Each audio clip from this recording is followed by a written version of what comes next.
So, I have just finished a 2-hour live training that we've been doing with a few people. And there was a period in the live training where there was a bit of a lull while people were setting something up. And I decided to have a look at Tiny Home Hub as we were using it as an example. Now, Tiny Home Hub is an infinitely interesting website for a few reasons. But one of the most interesting things about it is that I accidentally left ArticleFiesta posting the same article over and over and over. It's literally every day it posts 2 articles. So for example, if I click on the top one here, the ultimate guide to choosing the best portable blender, I'm going to click on here. This is the 4th best guide to portable blenders that exists on Tiny Home Hub. The reason I know that is because ArticleFiesta takes the keyword, and if the page already exists, it adds a number, or WordPress adds a number. You will not believe what I'm going to show you in this video. Okay? You will not believe this. If I click on search results, we can see the Tiny Home Hub is growing. It's a website that is increasing in impressions. It's not decreasing, it's increasing. If I put this on the last 28 days, you're not going to believe the results that you see here. So I click on pages, sort by impressions, and we'll scroll through a little bit. We'll scroll through. Look at this. Just look at this.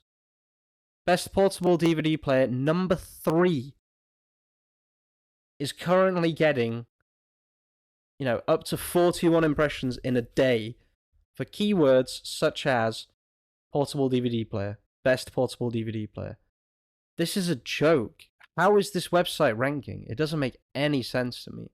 How is a page that is basically an exact duplicate of 2 other pages on the website with the same SEO, the same keyword, everything, how is the 3rd one here ranking?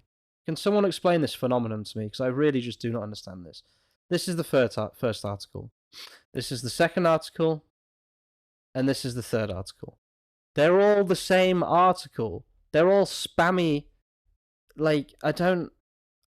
Help? I don't understand how this is on Google. Google is not supposed to... They're not doing their job, really, it seems.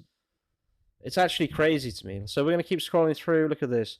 Best mold test kit for home air quality. Number 3. How? How is this getting 40 impressions in a day? Home air quality test kit for mold, 45 impressions. Best mold test kit, 31 impressions. That's crazy to me. Best broom and dustpan set for home, number 3. The 3rd article on this website that exists with this exact keyword, this exact SEO, everything. How? How is this getting 11 impressions in a day? I do not understand. This is the first thing I want to talk about. This is absolute madness. I'm so surprised that Tiny Home Hub, which I've just left basically, is actually still getting impressions. The second thing I want to talk about is which pages are getting impressions. So obviously it's nice and interesting and funny and blah, blah, blah to talk about, the repeat duplicate articles that are all getting impressions. But the very interesting thing here are the pages that are consistently getting impressions over the last 28 days. And they are the pillar pages. Now, if you don't know, I've just been making a crap ton of content about how to automate this process here. And that's what the training that we just did was on. If you're interested in joining the training, by the way, you can just go to my website. There's a couple of options there. I'm not going to really push it, but if you go on my website, that you can find it if you look hard enough. And these are pillar pages. So it's really, really interesting to me because these are the pages that I set up specifically to do exactly this, to rank long-term for a keyword. That's exactly what the point of these articles were, these pillar pages. So are tiny homes legal in South Carolina? 543 impressions in the last 28 days. This is a page I made, 8 months ago. It took me about 3 minutes, and it's not even a good page. But because the SEO logic is good, and the fact that it's a pillar page within Tiny Home Hub legal, are they legal in South Carolina?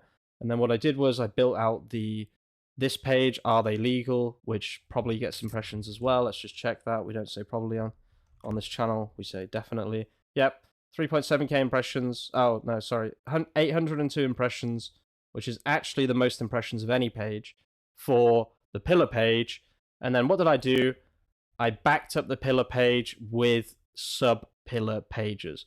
And both of them are ranking on Google. I've talked about this a million times on this channel.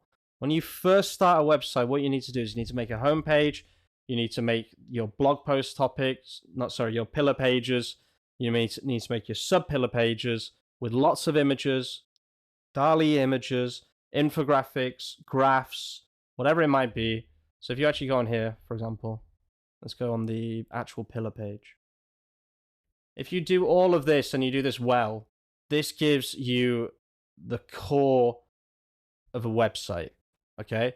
That is when you should start blogging, when you have 100, 200 pages, not posts, 100 to 200 pages. So this right here, these graphs, we can use these in the future using the auto blogger, which I've talked about a lot recently. But because I built such a good base of a website, it doesn't matter that it's a spammy piece of crap now where I just accidentally left an auto blogger to post forever, okay?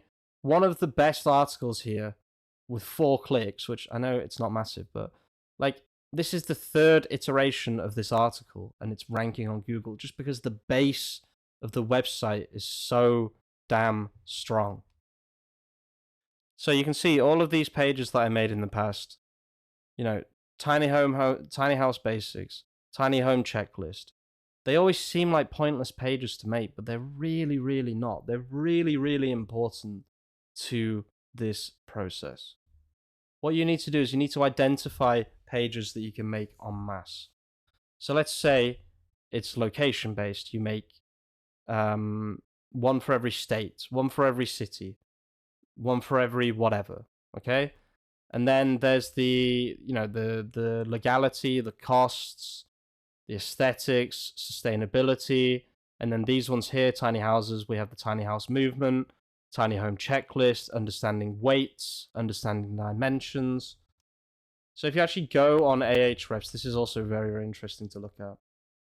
This is Tiny Home Hub on Ahrefs. So it's got 520 keywords. Remember, this is a website that I haven't actively done anything on except auto blogging for ages and ages.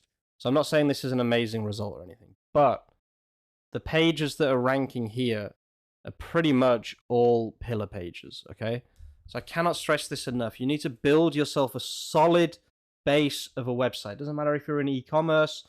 When I started 2 Men, what was the first thing I did? I made all of the collections, okay? And I put them in the header. So you need to make all of your categories, all of your pillars, all of your sub-pillars, all of your collections, everything. And only then should you think about blogging. You need to have a base of a website before you start blogging. I cannot believe Tiny Home Hub is ranking, and on Ahrefs I actually have, you know, this page right here. What did I just see? I just saw gaming. Yeah, so one of the best keywords on here, as in like highest rated, is best gaming earbuds for PC. Rank 23. It's the 4th iteration of this article. This is duplicate content, and it's still ranking on Google. I can't explain this. The base of the website just must have been amazing. It's really, really confusing to me, but yeah, I thought people would find this interesting. I haven't really used Tiny Home Hub. I haven't been updating it. I just kind of left it on, and it's been going ever since. And it's ranking for some weird keywords like best portable outdoor fan, number 13 in the US, and it's the 3rd iteration of this article.